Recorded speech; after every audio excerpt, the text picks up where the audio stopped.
Hi there, I'm Cordy, and I hope you got your coffee and biscuit ready because I have another sketchbook project that I want to share with you.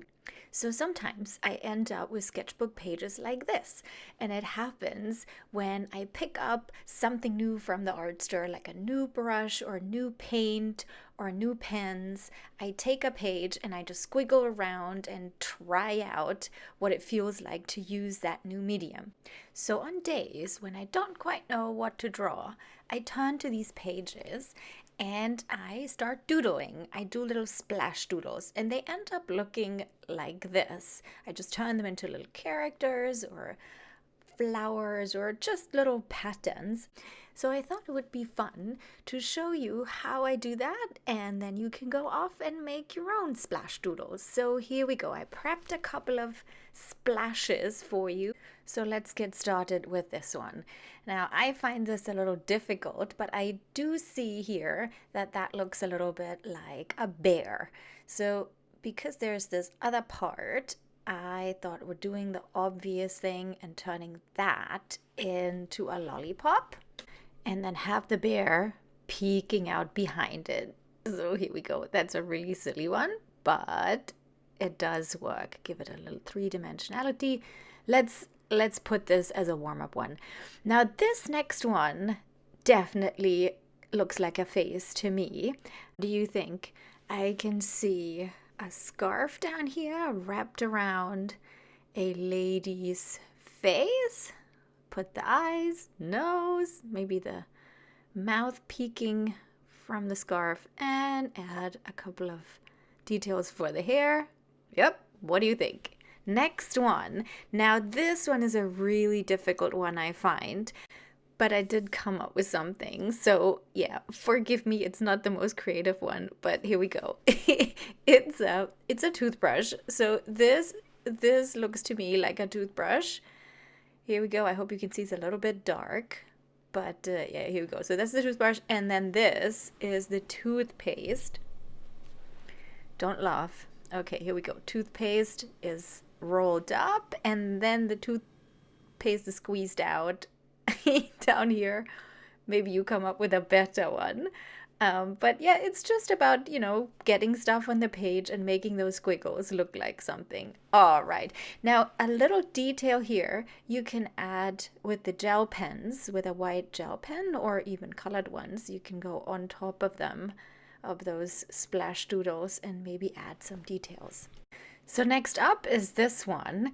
Now, first I thought this would be a porcupine, but that didn't quite work out so well.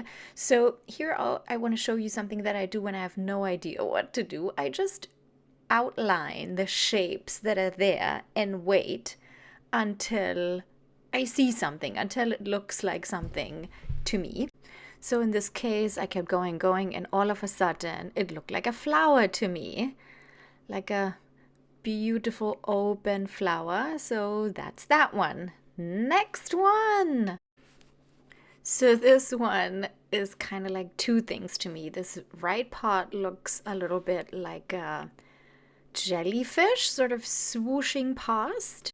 And then on the left side, it looks a little bit like a ladder system. So I decided to make little tiny squiggle people. I love drawing those. They're just made out of little squiggles, and you just roughly give them a shape. They're climbing up.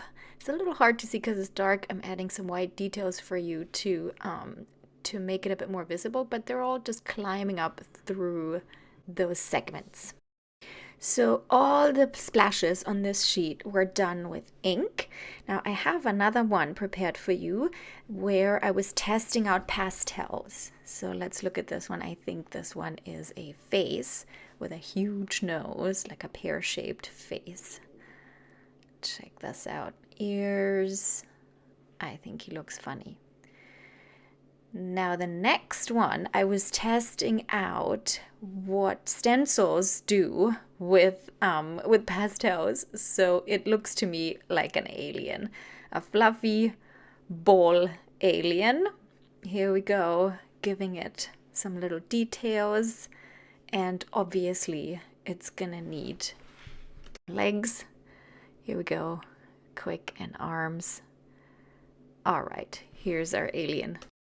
Now the next one is a bit strange, but it looks to me that there is a nose. I don't know why, but I feel like it needs a nose, so just drawing an eye with the nose. Where there's a nose, there needs to be an eye and a mouth. So it's just a little segment of a face peering through the page on that green patterned part. Now this one down here definitely looks like a little funny little skull. So let's add the nose and the mouth. I think this one's really cute. So the last two I want to show you as finished drawings because it's really difficult to see when I draw on the dark background. But they were both dog inspired, one a little puppy face and the other one a playing puppy. So now it's your turn. Grab any medium that you want to try out, mess around with it, creating those color splashes, and then you can add some doodles on top. I really hope you had fun and are inspired to try this yourself. Please like and subscribe. I have some more sketchbook projects I want to share with you. If you want to learn a little bit more about how to draw and work with color, come visit me in my Skillshare classes. You use the link in the description below. You get 1 month free. I hope you had fun and see you soon. Have a lovely day. Bye.